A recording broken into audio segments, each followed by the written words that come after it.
Imagínese un mundo sin Google. No, en serio. Un mundo sin Google.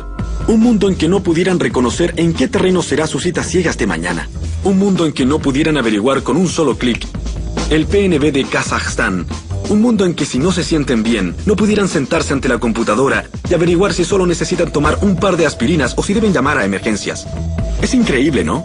Hace solo 10 años Google no existía y 5 años antes de eso no había forma de buscar nada en la Internet. Eso planteaba un gran problema, porque ¿de qué servía una red mundial si no se podía navegar en ella e ir donde uno quisiera? Las empresas que se adentraron en el terreno de la búsqueda como Yahoo y Excite constituían algunos nombres importantes en la historia de la red. Pero aunque los hombres que comenzaron la creación del sistema eran algunas de las personas más brillantes en los anales de la historia americana de los negocios, al final no pudieron descifrar el código. Luego un par de chicos súper inteligentes con poco más de 20 años resolvieron el problema de la búsqueda. Les contaré cómo lo hicieron y cómo se convirtieron en multimillonarios. Soy John Heilemann y como periodista he cubierto la revolución de los buscadores desde el comienzo. La historia que quiero contarles es sobre las innovaciones de alta tecnología que sustentaron esa revolución y sobre el enorme trastorno económico que desencadenó. Es una historia emocionante, llena de gran ambición y creatividad, llena de oportunidades aprovechadas y otras perdidas, maniobras secretas y reuniones que nunca se han conocido hasta ahora.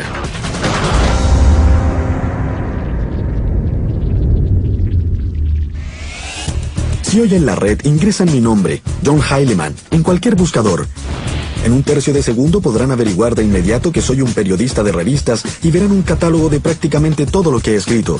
Considerando que hay más de 150 millones de sitios web y miles de millones de páginas web, la tecnología que hace posible esa búsqueda súper precisa es casi un milagro. Un milagro que la mayoría de nosotros da totalmente por descontado. Olvidamos que hace solo unos 10 años la red se veía así. Página tras página de textos y largas listas de frases subrayadas. Encontrar lo que uno estaba buscando era casi imposible. No había forma de buscar nada. Todo lo que se podía hacer era seguir los enlaces y esperar que la suerte te llevara a algún lugar útil. Para comprender cómo hemos avanzado tanto, cómo ocurrió el milagro de la red, tenemos que volver a una época anterior a Google y conocer la historia de compañías como Yahoo y Excite que hicieron posible su existencia y se convirtieron en sus rivales más enconados y también un pequeño lugar en California del que seguramente han oído hablar. Silicon Valley, California. Un lugar de 50 kilómetros para la gente capaz de inventar el futuro y hacerse enormemente rica en el proceso. Es la sede de grandes nombres tecnológicos como Apple, Intel y Oracle. Pero el corazón de Silicon Valley, la verdadera fuente de riqueza de la industria de alta tecnología, el origen de infinitas ideas nuevas, no es una empresa, es la Universidad de Stanford y es aquí donde se pueden encontrar las raíces de la búsqueda.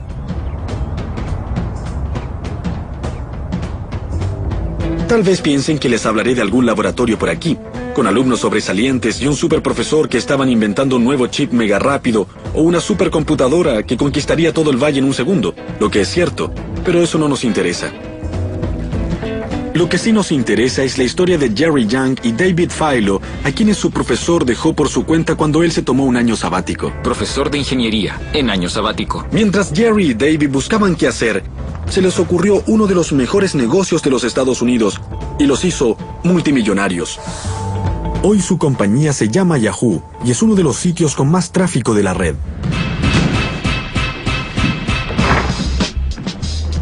Todo comenzó cuando Jerry y David intentaron usar la internet en forma solapada para ganar la liga de baloncesto Fantasía de Stanford. Ambos eran estudiantes de ingeniería eléctrica y tenían acceso a la red. La recorrieron trabajosamente, sitio por sitio, buscando información deportiva actualizada. David averiguó cómo ir a diferentes lugares para conseguir información sobre los partidos de la noche anterior. Consiguió todo. Lo comprimió y trató de averiguar si debíamos cambiar jugadores e intercambiarlos o lo que fuera. Es difícil imaginar algo más trivial que el baloncesto fantasía, pero al buscar información deportiva poco conocida en una extraña red llamada Internet, Jerry y David daban los primeros pasos en el camino de la búsqueda. Y en esa época competíamos con estudiantes de otros departamentos y tratábamos de usar la tecnología como algo que haría la diferencia. Los otros leían el periódico y ellos se guiaban por eso. Creo que no ganamos por mucho. No sé si ganamos. Ganamos. En verdad ganamos, pero fue por muy poco. No sé si la tecnología nos ayudó, pero fue un experimento divertido. No sorprende que la red de 1994 no ayudara mucho a Young y Philo. Para comprender qué era esa cosa, para ver lo que la Internet ofrecía, había que tener una guía, algún tipo de directorio que te pudiera ayudar a navegar por ella. Era una idea algo simple, pero brillante. Un directorio que pudiera mostrar a los usuarios novatos cómo encontrar cosas buenas en ese nuevo mundo electrónico. No era nada como la búsqueda actual. Era solo una serie de categorías y subcategorías que se podían buscar y elegir. Era muy primitiva, compilada a mano por un par de sábelo-todo que pasaban horas mirando todos los sitios web posibles y diciendo cómo hacer listas. Primitivo o no, lo que ellos llamaron la guía de Jerry y David para la red global fue lo primero que se inventó y resultó ser sumamente popular. De la noche a la mañana, fue algo a nivel mundial. Millones de usuarios recurrían al sitio. Los jóvenes pronto se dieron cuenta de que necesitaban un nombre más corto, más atractivo, que sonara un poco más emocionante. ¡Yahoo! Yahoo fue una gran idea, pero eso no es suficiente para convertirse en una gran compañía. Se requiere dinero, y mucho. Pero como todos saben, el dinero abunda en Silicon Valley. La mayor parte proviene de estos edificios a lo largo de Sand Hill Road, oficinas de muchos de los legendarios capitalistas del valle. No sé qué esperaba ver la primera vez que vine a este lugar. Tal vez calles pavimentadas de oro, pero encontré esto. Construcciones para oficinas al estilo de un pueblo alpino. Detrás de esas puertas están los capitalistas de riesgo. Tipos que presiden fondos de inversión que tienen miles de millones de dólares. Ellos son quienes deciden qué compañías podrán existir y cuáles no verán la luz. Una de estas empresas de mayor éxito es Sequoia Capital. Su socio más famoso, Michael Moritz, decidió visitar a los jóvenes fundadores de Yahoo en su caravana de Stanford. En el interior había una escena de confusión total. Se trataba de la peor pesadilla para cualquier madre.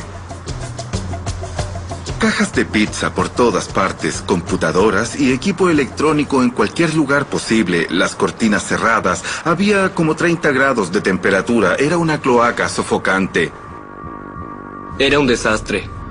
Había muchas razones para ser escéptico sobre hacer una inversión en Yahoo, eran solo 2 personas. Y el formato de este negocio, para ser amable, era confuso.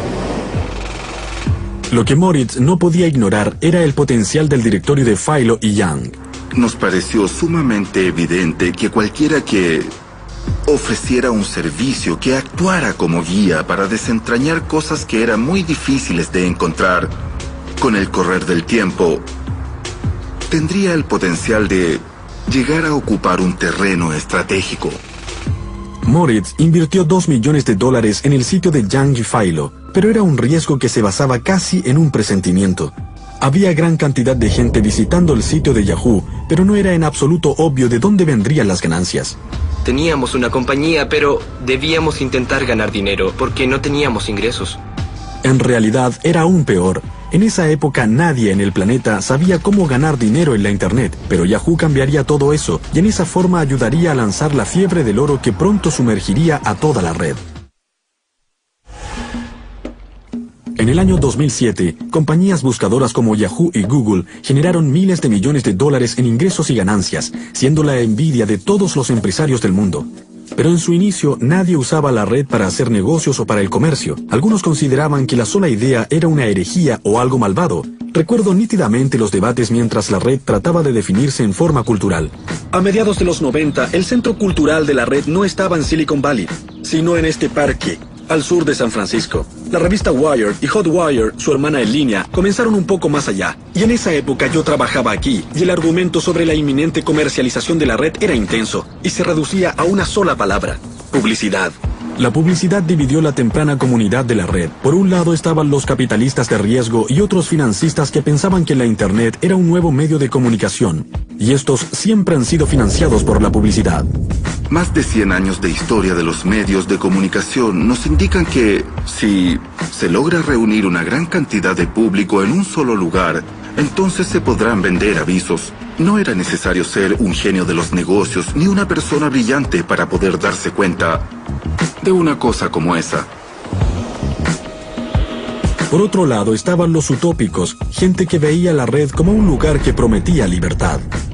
No era un ambiente comercial, la gente no era gente de negocios. Era solo un grupo de estudiantes universitarios, investigadores que estaban experimentando con todo esto. Pero Yang y Philo habían aceptado el capital. La idea era hacer un negocio, encontrar la forma para que Yahoo generara dinero, como fuera. Jerry y David estaban muy preocupados por las ramificaciones y las repercusiones de poner avisos en su sitio por temor a que eso fuera malo para los usuarios y que estos se rebelaran. Era un dilema muy serio para los fundadores de Yahoo. Si aceptaban la publicidad, perderían la simpatía de los usuarios, pero no había otras opciones viables. ¿Qué se podía hacer? En ese momento la publicidad parecía ser la mejor opción. Pero estábamos algo preocupados. Fue muy difícil, muy difícil. No teníamos idea de cómo se iba a recibir, si habría repercusiones, si ello fomentaría mucho cinismo acerca de lo que los intereses comerciales podían hacerle a ese medio ambiente utópico de información. A fines de 1995, Yahoo comenzó a aceptar avisos, y luego contuvieron la respiración y cruzaron los dedos. Los primeros avisos los pusimos con cierto temor, pero nos preocupaba si daría resultado. Pero la agonía resultó ser en vano. Los usuarios de Yahoo siguieron multiplicándose, y a más usuarios, más avisadores pagando más dinero para poner sus avisos dirigidos al creciente número de personas que los veían. Por primera vez, Yahoo había demostrado que era posible hacer dinero en la red. Fue un momento crucial de la historia y significaba una cosa. Había comenzado el boom de la red. Fue algo así como cuando se da la partida en una carrera. Para el año 1996, Yahoo enfrentaba varios rivales que estaban ganando terreno. Infoseek, Altavista, Lycos. Pero el rival más temible de Yahoo era una compañía llamada Excite. Superficialmente, Excite se parecía mucho a Yahoo. Era otra compañía de búsqueda que comenzaba por otro grupo de chicos de Stanford. Funcionaban en una pequeña casa, en vez de una casa rodante de universitarios. Pero la tecnología desarrollada por Excite era bastante más sofisticada que la que tenía Yahoo. En vez de una lista de sitios, compilada y clasificada en categorías por seres humanos, Excite era puro software. Cuando se escribía la pregunta, el servicio revisaba la red buscando páginas que tuvieran la palabra ingresada. Era una versión más rudimentaria de lo que hoy consideramos una búsqueda. Cuando empezamos, éramos el número 17 en una carrera de 17 caballos.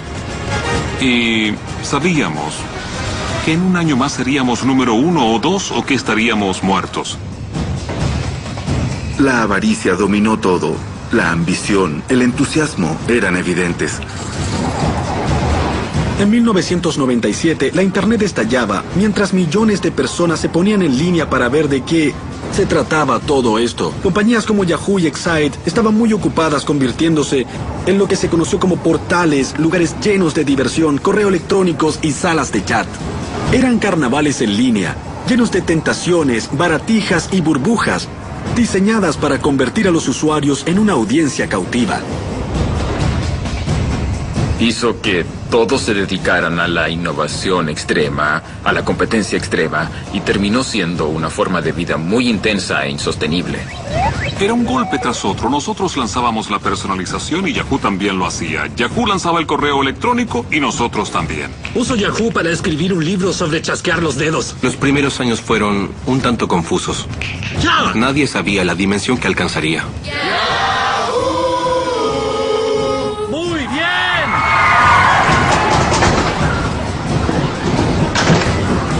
A pesar de que los buscadores tenían un gran éxito, también se estaban convirtiendo en algo muy diferente de lo que habían sido.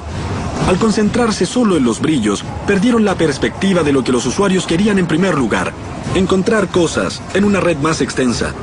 En otras palabras, los buscadores dejaron de preocuparse de la búsqueda.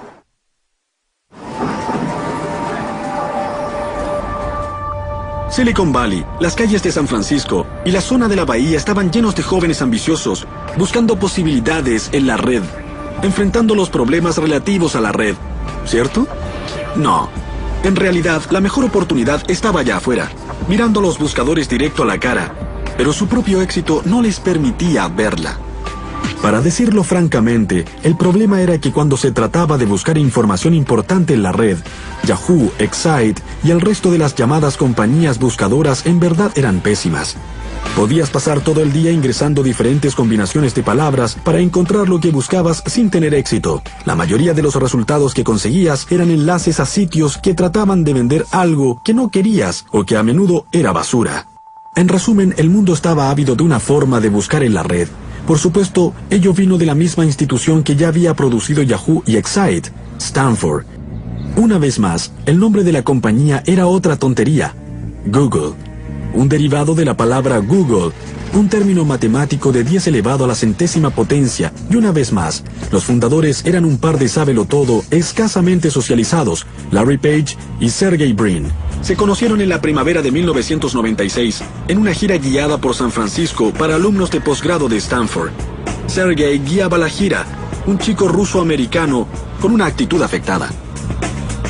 Creo que tenía 19 años, lo que en verdad es muy joven para un estudiante de doctorado. Recuerdo que era bastante especial, una persona que contesta muy rápido y ve las cosas de cierta manera. Larry era uno de los estudiantes en la gira ese día. Venía del centro del país y era hijo de un académico. Su mayor logro había sido construir una impresora con piezas de Lego. Es una persona sencilla, callada. No es del tipo de persona que al conocerla dices, vaya, sino que dices, es un tipo buena gente. Fue el amable Larry el que tuvo la idea genial que convirtió la búsqueda en algo mágico y lanzó Google. Dadas las consecuencias de gran alcance de esa idea, tanto sociales, culturales y económicas, se podría pensar que es algo sumamente complejo, pero en realidad, básicamente es muy simple. Su idea comenzó con la noción de que la red era un continuo concurso de popularidad por sí misma, y que el número de veces que una página web era vinculada con otros sitios, esto podía medir la posible utilidad y relevancia. Page creía que un enlace de un sitio a otro era una especie de recomendación, y él y Brin construyeron el primer motor de búsqueda de Google basándose en esa idea, como lo indicaron en un artículo académico de 1998 que ahora es famoso, comillas. En esencia, Google interpreta un enlace de la página A a la página B. Con un voto a la página A por la página B, Google evalúa la importancia de la página por los votos que recibe, cierre comillas. En otras palabras, cuando un sitio, por ejemplo, de Abraham Lincoln, ha sido enlazado 15 millones de veces, eso significa que muchísima gente lo ha encontrado útil. Otro sitio sobre Lincoln, que ha sido enlazado, digamos, 11 veces prácticamente, no ha impresionado a nadie. Page y Brin siguieron ese camino para construir su buscador, basándose en los enlaces para encontrar las páginas más importantes. La idea de Larry de contar los enlaces era sencilla, pero brillante. Sería la base del increíble éxito de Google, pero ¿lo comprendió Larry en ese momento? Claro que no. La primera persona en ver a Google en acción fue uno de los profesores de computación de los chicos, Héctor García Molina. Jugamos un momento en mi oficina viendo la cuenta de enlaces, de cuántas páginas se conectan con tu página. Enlaces interesantes. Miramos la portada de Stanford y la comparamos con otros departamentos, o con el MIT, o Berkeley, que son nuestros competidores. Y nos divertimos mucho viendo cuál de esas páginas era más importante que las otras porque era más requerida por el público. Cuando Larry y Sergey lanzaron Google en la red de Stanford, todos se dieron cuenta de que era algo especial. Era un motor de búsqueda que se ocupaba de buscar. Desde su oficina de estudiantes de posgrado, que se ve por primera vez en estas imágenes, Page y Brin lucharon por manejar la gran popularidad de su maravillosa innovación. Había tanto tráfico hacia Google que casi llevó a toda la red internet de la Universidad de Stanford al colapso. Así que la administración de la universidad dijo, deben mudarse fuera del campus. Stanford ya no era de utilidad para Larry y Sergey. Era tiempo de dejar el campus y trasladarse a Silicon Valley a buscar dinero para convertir su idea en una compañía oficial. Así se unirían a los miles de aspirantes a empresarios en busca de fama y fortuna en la zona .com de Silicon Valley, aunque las probabilidades estaban en su contra.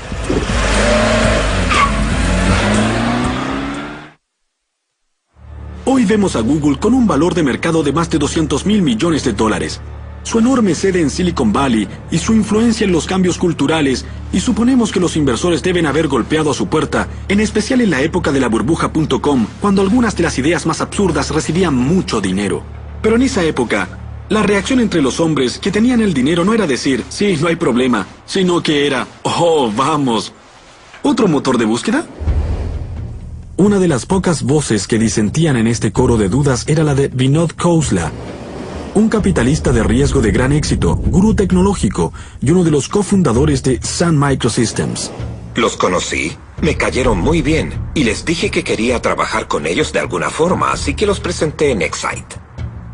Y dije, este es un excelente buscador con un enfoque mejor.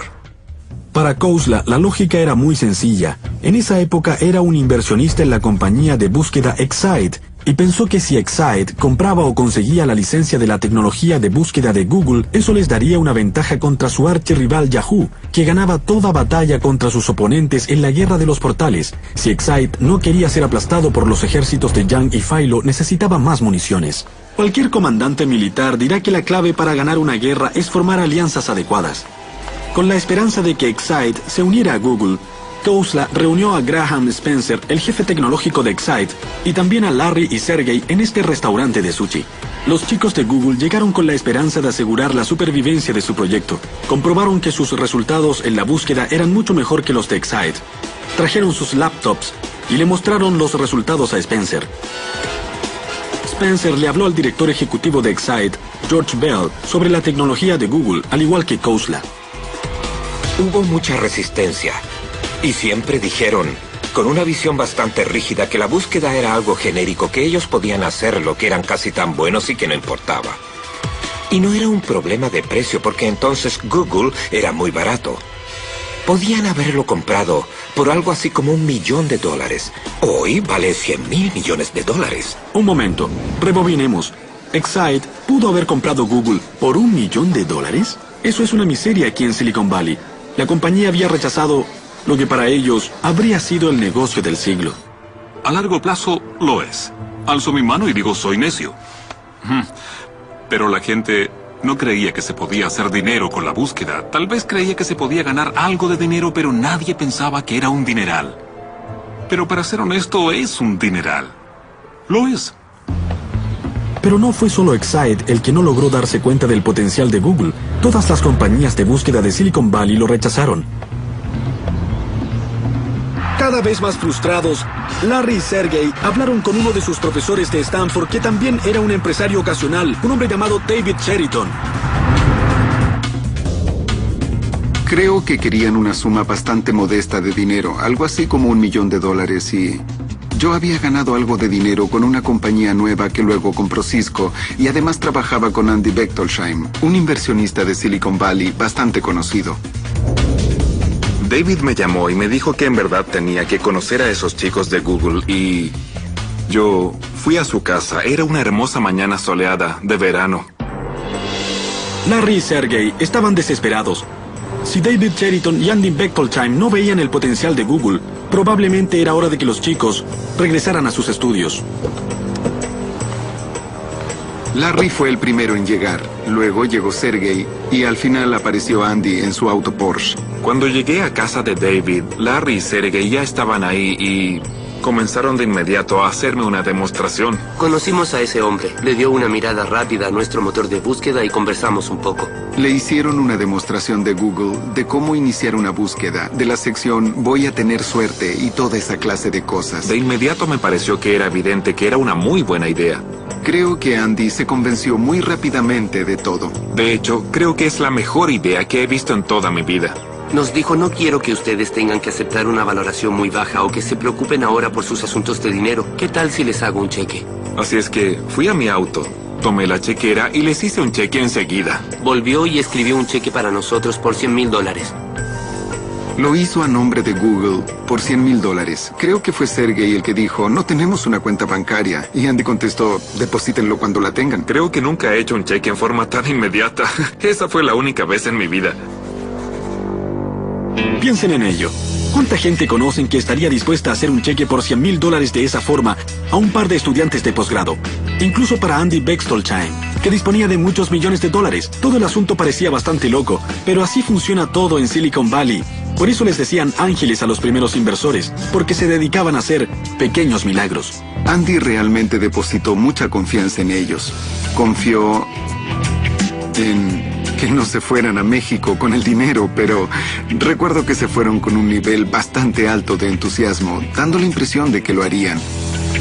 A la inversión de Bechtolsheim le siguieron cheques de otros ángeles que totalizaron $1 millón. $1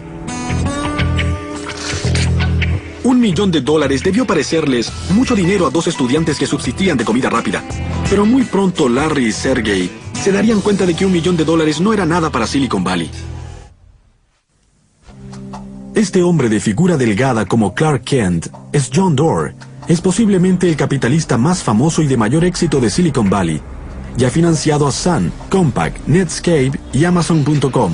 Es oficialmente el hombre con el toque de Midas, de modo que seguramente era inevitable que Page y Brin terminaran frente a su puerta. Estaban totalmente convencidos de que la búsqueda era muy importante y que iba a crecer tanto, que enseguida les pregunté qué tan grande. Y Larry Page, totalmente serio, me dijo, bueno, 10,000 millones en ingresos. Realmente me caí de la silla. Estaba seguro de que eran empresarios de gran ambición con una visión poderosa.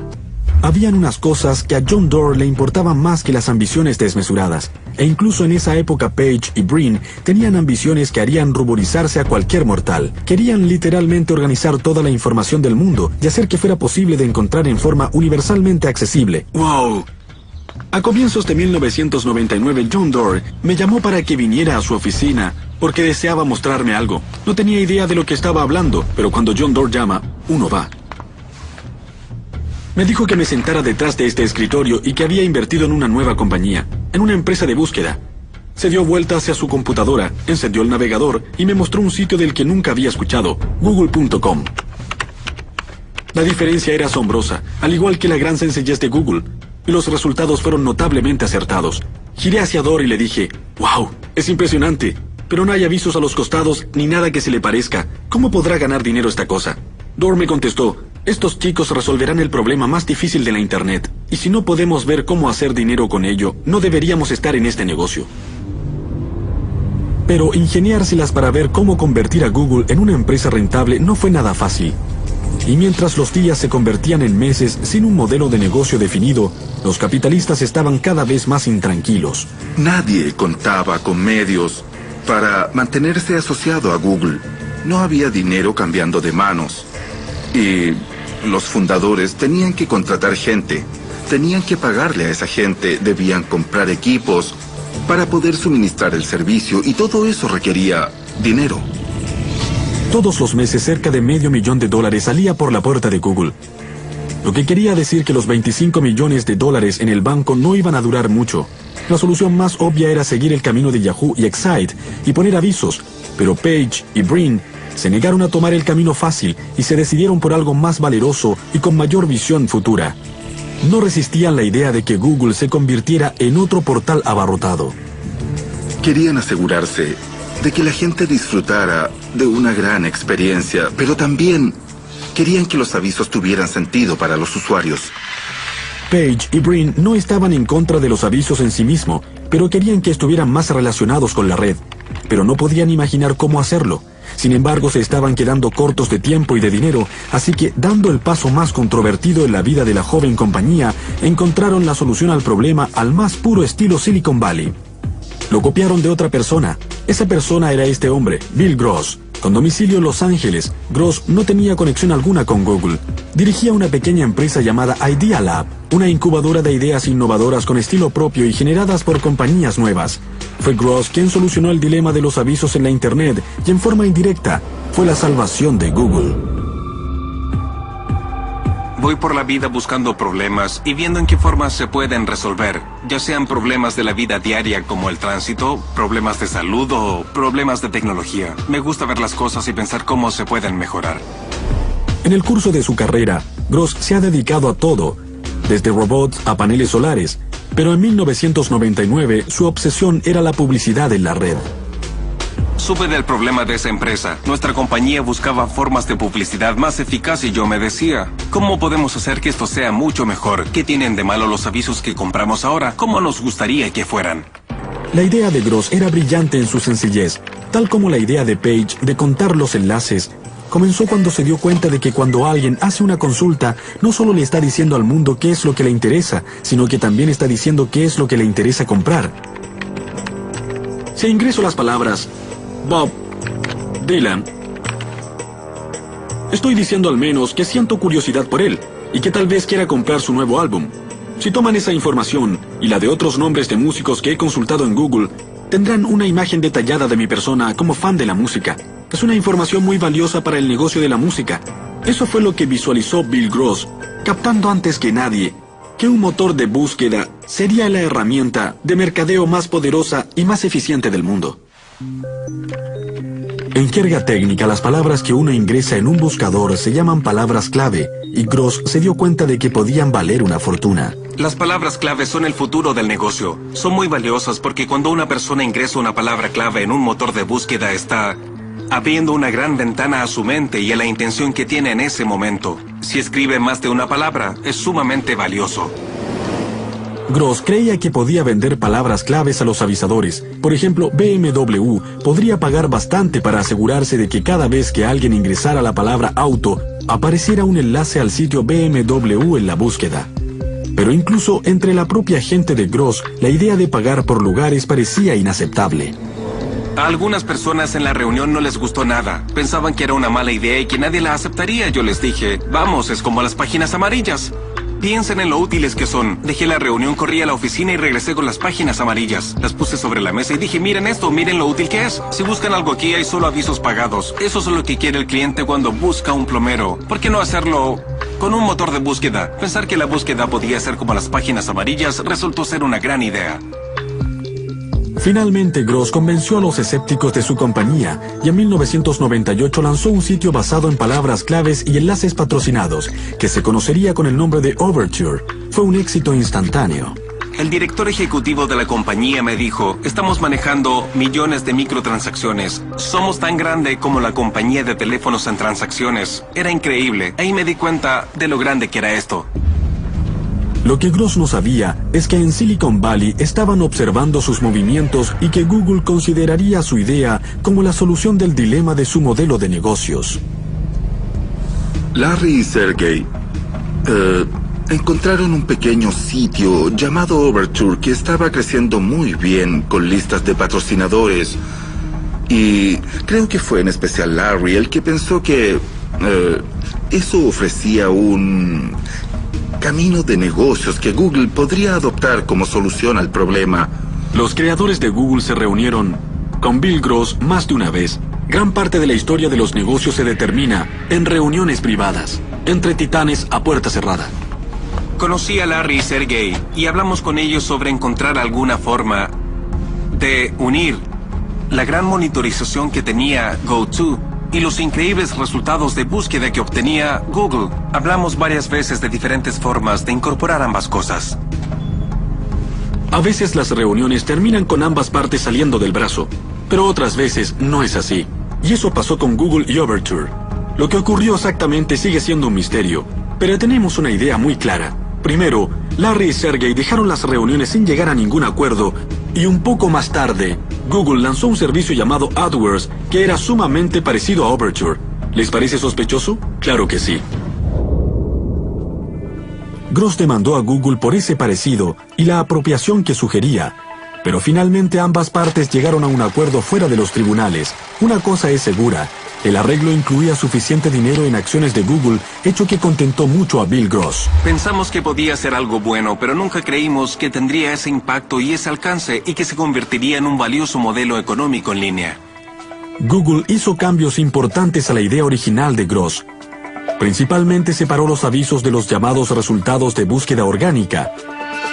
Miren la página de Google que ya todos conocemos también. Aquí está la casilla donde se hace la pregunta. Estos son los resultados sin contaminar generados por el algoritmo de relevancia de Google. Y aquí arriba a la derecha están los avisos, enlaces en azul patrocinados por las compañías que los pagaron. Es aquí donde Google ha generado miles de millones en ganancias en los últimos años. Sin duda era una mejor experiencia para el usuario que llegar a un sitio web que más bien parecía ser la calle 42 o Times Square a las 2 de la madrugada. Pensaron que también sería mejor para los avisadores porque significaría más negocios para ellos. Esa fue una visión maravillosamente astuta, increíble y sorprendente a comienzos del año 2000. Lo que Google hizo no fue solo diseñar un camino para su propio éxito comercial. Estableció las bases para el despegue astronómico de la publicidad en la Internet. De pronto, con AdWords y servicios similares de Microsoft y Yahoo, cualquiera que quiera vender sus mercancías en línea, desde un Toyota a un pastor que quiere vender alfombras de piel de cabra, tiene a su disposición un medio extremadamente eficaz de llegar a un mercado global. Ahora comprendemos que la economía de la Internet estaba naciendo, con Google como su actor principal. El 19 de agosto de 2004, Google salió a la bolsa y puso sus acciones en venta en el mercado de valores de Nasdaq. Los 5 años anteriores, la compañía había subido de un ingreso de cero a la asombrosa suma de $3.000 millones anuales y se había convertido en un nombre muy conocido. La oferta pública inicial de Google causó un frenesí de conjeturas y anticipación entre aquellos que rogaban que pudiera revivir un sector que aún cojeaba después de la caída de las empresas .com. En Silicon Valley, en esa época con frecuencia se veía una pegatina que decía: por favor, denos una burbuja más. Pero la forma en que Google manejó su oferta despertó la ira de muchos e hizo hablar de un día fatídico y un desastre potencial. Recuerdo que esa mañana estaba en una sala de reuniones con televisión mirando la CNBC y hablaban de que sería una oferta terriblemente poco exitosa y con escasa posibilidad de que tuviéramos éxito. La controversia respecto a la oferta pública inicial surgió del hecho de que Google había elegido un proceso de remate poco convencional para vender sus acciones, y ello había enajenado a gran parte de Wall Street, que se beneficiaba bastante de la forma convencional de hacer negocios. La actuación de Google para despertar el interés de la comunidad financiera le significó críticas terribles. Los ejecutivos de la compañía parecían arrogantes y poco comunicativos. La oferta pública de Google fue un gran tema en los medios de comunicación financieros y había muchas fuerzas poderosas en Wall Street que creían que esa no era la forma en que querían que se hicieran las ofertas públicas. Los grandes de Wall Street estaban en esa sala de reuniones en la torre Nasdaq, en Times Square, así como John Doerr, Eric Schmidt, Larry Page y yo. Había mucha tensión, y lo único que la aflojó fue cuando Larry sentó su humanidad, que sería multimillonaria, en un plato de crema. Era surrealista. Había una enorme pared de píxeles y gráficos y se podía sentir que toda la economía del mundo se deslizaba frente a tus ojos. Y luego Larry y Eric subieron al escenario. Había una gran expectación respecto a la apertura del mercado.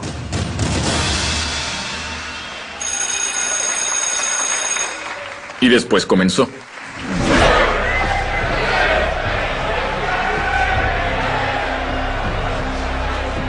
Entonces a mediodía comenzó todo y la primera transacción fue a $100, 15 más que el precio del día anterior y no bajó de eso. Al final, a pesar de todo lo que se dijo, la oferta pública inicial de Google fue un éxito de acuerdo a la medición que más importa. Cualquiera que haya comprado acciones ese día y todavía tiene la suerte de conservarlas, ha ganado un montón de dinero. 3 años después de la oferta pública, Google está mejor valorada que FedEx, McDonald's, Coke, Intel, IBM o Walmart. Acciones que se transaban a $100 llegaron a casi 700.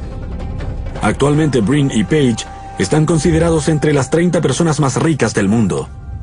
El crecimiento de Google ha sido el más rápido de la historia. A pesar de llegar de inmediato a Fortune 500, los fundadores de Google siempre se han esforzado por asegurar de que su compañía no sea percibida como otro matón voraz, como digamos Microsoft en su era dorada. Su ostensible eslogan corporativo altruista es: no hay que ser malvado. Su sede es un regreso a la era .com, con comida gratis, cojines para sentarse y scooters.